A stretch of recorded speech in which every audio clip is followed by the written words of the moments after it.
Kamusta na po kayo? Gagawa po ako ngayon ng duster na simple lang. Meron po akong telang chalis cotton. Ang width po nito ay 60 inches at ang haba niya ay 1 yard and 1/4. Tapos guys, meron ako ditong pattern na 20 by 10. Ito po yung pinaka-ibabaw natin. Tapos guys, meron din ako dito. Ito yung pinaka-laylayan natin. Yan. Ang sukat po nito ay 36 by 24.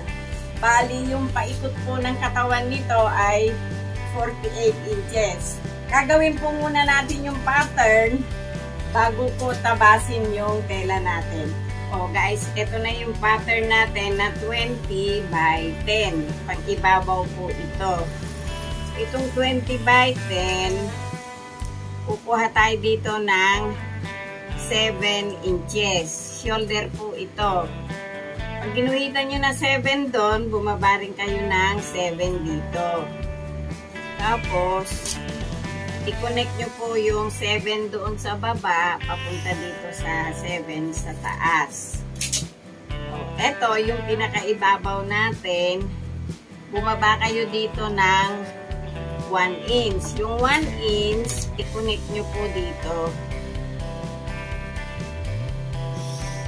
So, ito na yung 1 inch natin guys. Tapos, itong natitira, ang kilikili kasi nito ay 17. Kaya dito tayo sa 8 and a half. Ayan, ito siya guys. Yung 8 and a half, i-divide natin yung, binaba natin yon, kaya dito na tayo sa 7 and a half. Kaya i-divide natin sa 3.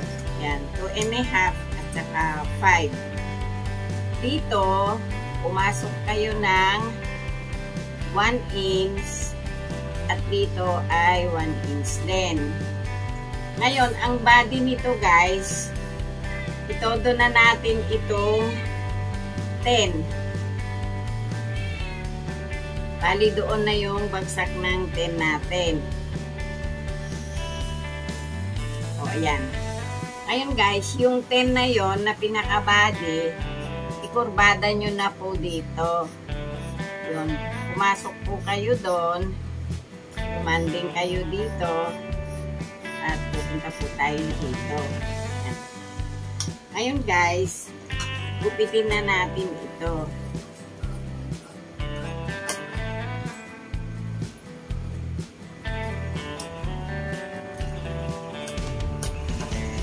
Ito na yung pinaka-kilikili natin at ito yung pinaka-body natin.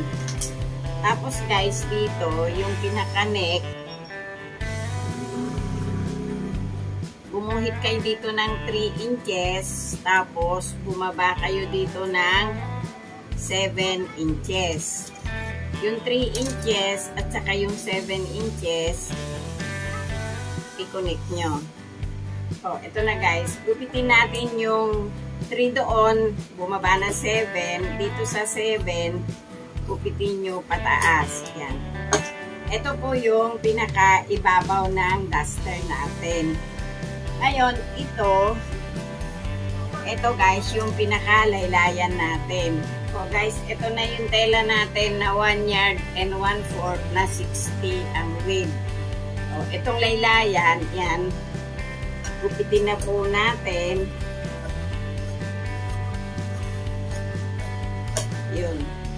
Ngayon guys, itong laylayan natin, para hindi naman siya straight na straight, ang gawin nyo, ikurbada nyo po siya ng paganon. Yan. Kung ayaw nyo siyang isiring, ganito na lang po ang gagawin natin. Kunin nyo po dito. Yan. Isukat nyo na po siya dito ng ganun kalaki. Tapos,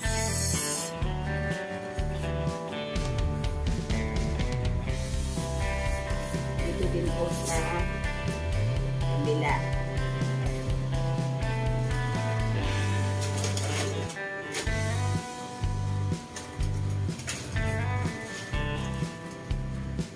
guys, lupitin natin siya ng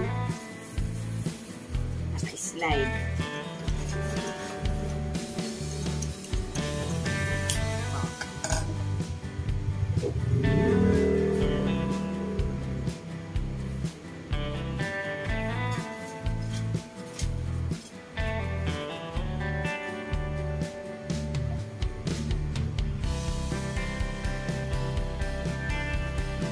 Guys, yung in-slide natin, yung kabilang ito,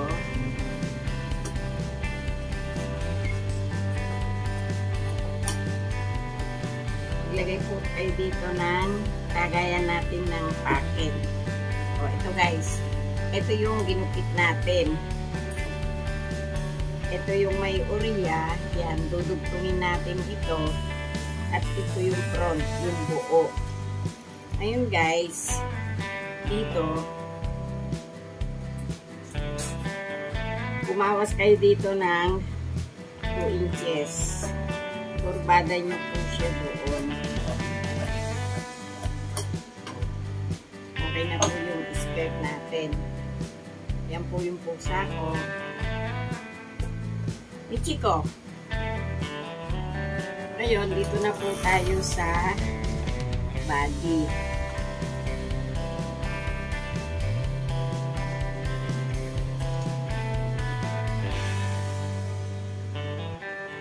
Depende sa inyo kung gusto nyo, isagad nyo pa rin. Pero ito kasi, wala na tayong paglalagyan. Kaya medyo itaas na natin. Para po hindi masayang.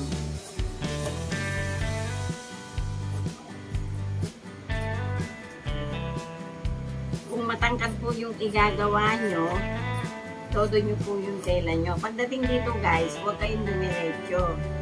Ikurbada nyo na rin siya papunta doon sa gupit. Tapos dito, bawasan nyo po yung bandang pili-pili. Magbawas po kayo dito ng konti.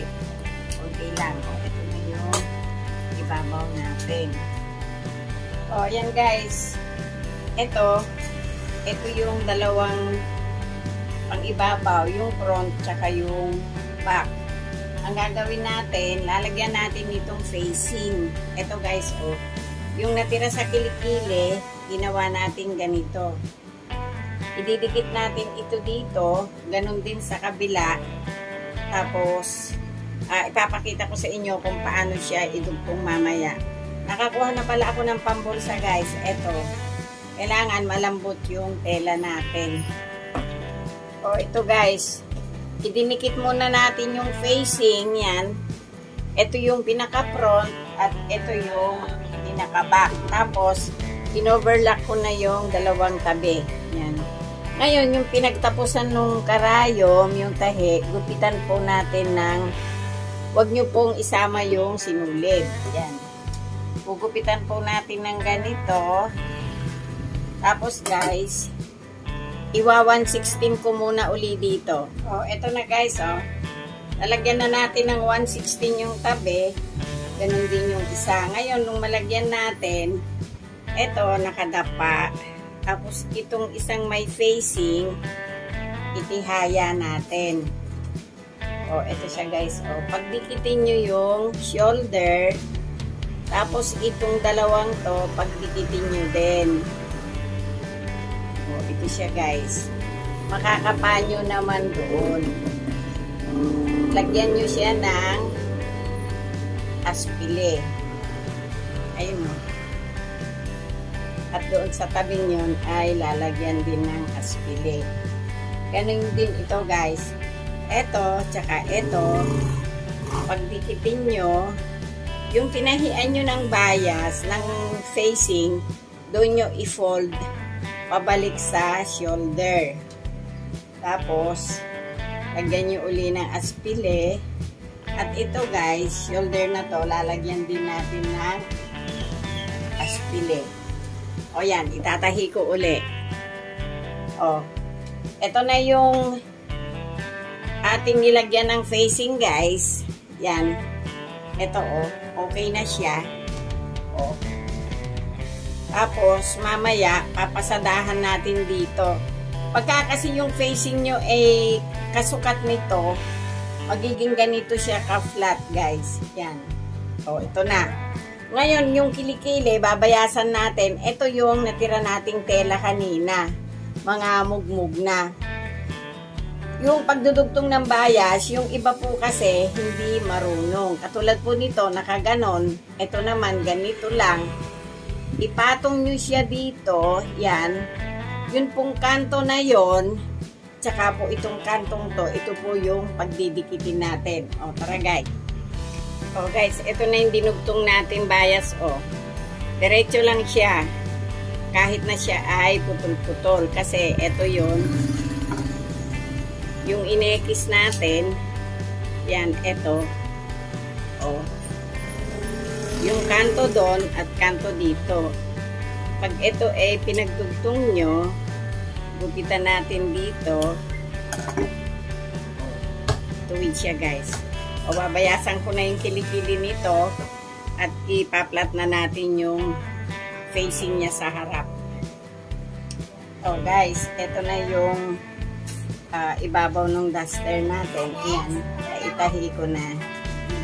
O, tapos itong palda na ang ating gagawin guys. Idudugtong ko muna itong straight at kakapitan na natin ng bulsa. O, ito na yung skirt natin guys. O, yan. Idudugtong na natin dito sa pinakaibabaw na ito. Ayan. Idudugtong ko siya dito guys. Tapos, pag itong palda mamaya ay tinahi natin, tulad nito, iba yung kulay ng ating bulsa. Ito yung back guys. Ayan dito. Pagdating po dito, lalakihan nyo ng kain dito, diretso dito. Pagdating po mamaya dun sa ibaba, kung ano yung lapad ng kinain nyo dito, ganun din yung lapad ng kakainin ng tahi nyo doon pababa.